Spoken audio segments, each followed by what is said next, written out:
Assalamualaikum warahmatullahi wabarakatuh. Selamat datang kembali di channel Nugroho TV. Semoga kawan-kawan subscriber semuanya dalam keadaan sehat dan diberikan keberkahan oleh Allah Subhanahu wa Ta'ala. Kembali lagi di video kali ini saya akan sharing, sebenarnya bukan ngomongin tutorial, akan sharing mengenai pengalaman saya dalam melihara burung merpati. Saya pribadi adalah seorang pemula yang masih banyak harus belajar mengenai cara memelihara burung merpati. Oke, baik, kali ini saya akan sharing mengenai kandang burung merpati. Awal saya memelihara burung merpati, saya sering bertanya-tanya, kandang merpati yang ideal itu seperti apa. Saya cari referensi, ternyata sangat sedikit sekali referensi mengenai kandang merpati, baik segi detail, ukuran yang ideal. Kalaupun ada, biasanya beberapa juga bervariasi. Oke, akhirnya saya di sini punya kandang yang sangat sederhana sekali. Bahan-bahannya hampir 90% saya pakai dari bahan-bahan bekas yang ada di rumah saya. Yang beli hanya kayu untuk kerangka kandang merpati. Oke. Kandang merpati, ukuran kandang merpati saya yang saya punya di rumah itu panjangnya 60 cm, kemudian lebarnya 60 cm dan tingginya 60 cm.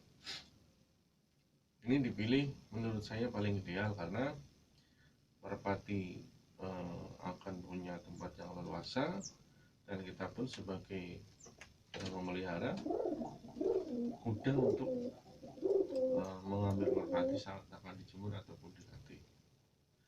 Yang kedua yang menurut saya tidak kalah penting adalah meletakkan pakuan di dalam kandang merpati. Karena pakuan itu sendiri mempunyai fungsi melindungi merpati dari panas maupun dari cuaca dingin. Kemudian pakuan juga berfungsi saat kita menjodohkan merpati. Lebih efektif kandang besar dengan pakuan di dalamnya saat menjodohkan daripada kandang yang tanpa pakuan. Nah, kemudian pakuannya juga, ukuran pakuan juga berpengaruh juga. Ukuran pakuan juga berpengaruh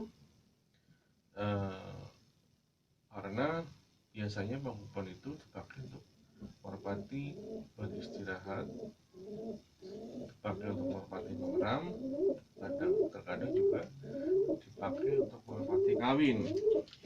Jadi semua merpati saya rata-rata mereka kawinnya di atas pakuan di dalam kandang.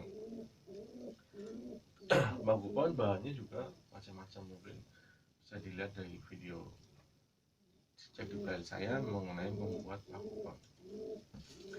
Ukuran kandang sudah dibahas, kemudian peletakan pakuan. Nah, yang paling penting poin berikutnya adalah desain untuk lantai kandangnya. Lantai kandang ini sangat berpengaruh untuk kebersihan kandang. Awal saya memelihara merpati, kandang merpati saya alasnya triplek, kemudian saya lapisi dengan plastik bekas banner. Saya berpikir kalau saya menggunakan plastik, saat membersihkan akan menjadi mudah karena bisa digosok dengan sekat dan dikasih air. Ternyata karena bahan tersebut terbuat dari plastik, saat burung kita buang kotoran, biasanya bersama dengan sedikit air, semakin banyak kotorannya maka airnya akan semakin banyak dan menjadi kotor.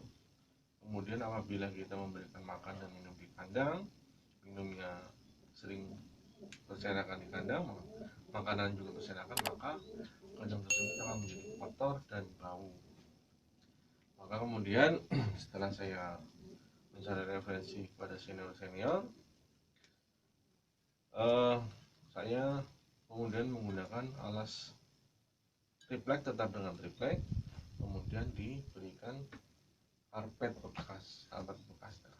Alhamdulillah dengan karpet bekas ini kandang merpati saya relatif lebih bersih karena karpet ini satu menyerap air, yang kedua juga saat kita membersihkan mudah, dengan kita ambil karpetnya, kita menggunakan bantuan scrap, kita buang kotoran-kotoran yang ada di atas karpet. Apabila basah kita jemur, insya Allah kandang merpati akan bebas dari bau dan kotoran yang menumpuk.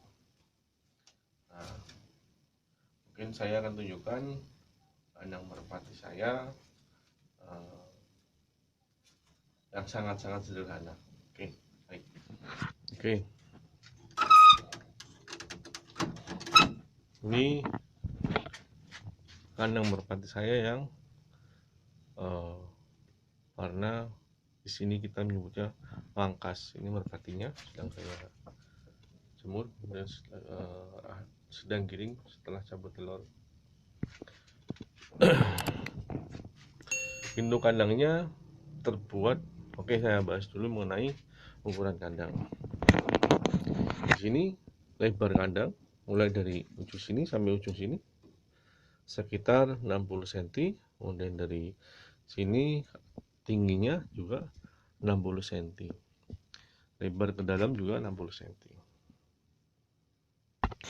Prinsip saya karena memang efisiensi, maka saya menggunakan bahan-bahan yang ada di rumah saya. Contohnya ini pintu ini terbuat dari bambu, karena kebetulan bambu, sisa-sisa bambu banyak dari bekas kandang yang sebelumnya.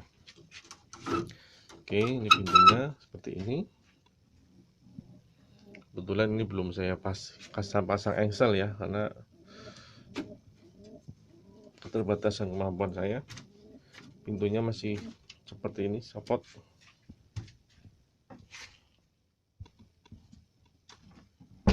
Oke, kawan-kawan bisa lihat pagupon juga sangat sederhana. Di pagupon ini saya buat dari bekas papan cor yang kemudian saya mungut di jalan. Oke, kandang ini ukurannya lebarnya kira-kira sekitar 40 cm, panjangnya juga sekitar 30 cm, nah tingginya sekitar 25. Ini cukup untuk kita mengistirahatkan merpati kita. Nah, ini alasnya terbuat dari karpet. Bisa teman-teman lihat relatif bersih, kotorannya juga cepat kering karena airnya terserap oleh karpet. Ini kandang yang sangat minimalis sekali dengan bahan-bahan seadanya, hanya kayu yang saya beli ke toko material. Oke.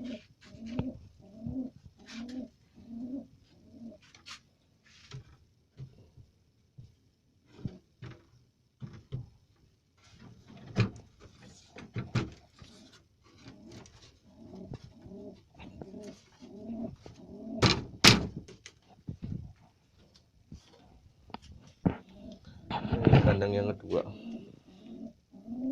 Dan yang kedua ini lebih bagus karena dengan menggunakan besi ram. Besi ram ini juga membantu cahaya untuk masuk ke dalam kandang sehingga kandang tidak terlalu gelap. Pintunya untuk yang kandang kedua ini pintunya berbeda, dengan pintu seperti ini. Paguponnya juga berbeda. Ini paguponnya saya buat dari bekas kayu kemasan buah. Ukurannya juga relatif sama dengan ukuran kandang di atas. Terus kemudian alasnya juga menggunakan karpet bekas, karpet merah. Oke. Kandang berikutnya juga berbeda dari segi pintunya menggunakan kayu yang sama-sama bekas juga. Nah, untuk yang ini Pak Bubonya saya baru buat Pak Bubonya dari bekas buah. Kemudian kandang ini belum saya bersihkan karena merpatinya sedang mengeram. Nah, itu tempat saya juga buatkan tempat mengeram.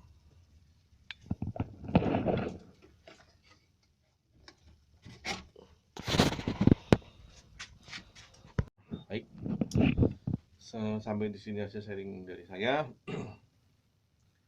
Semoga ada manfaatnya, sehingga saya harap dengan sharing dari saya ini kawan-kawan ya, penghobi merpati yang baru memulai memelihara merpati bisa memanfaatkan sharing saya ini, sehingga merpati nyaman, kandangnya bersih, tidak berbau, kemudian tidak mengundang lalat hijau. Karena pengalaman saya di kandang sebelumnya, karena kotor dan bau, akhirnya banyak sekali lalat hijau yang datang.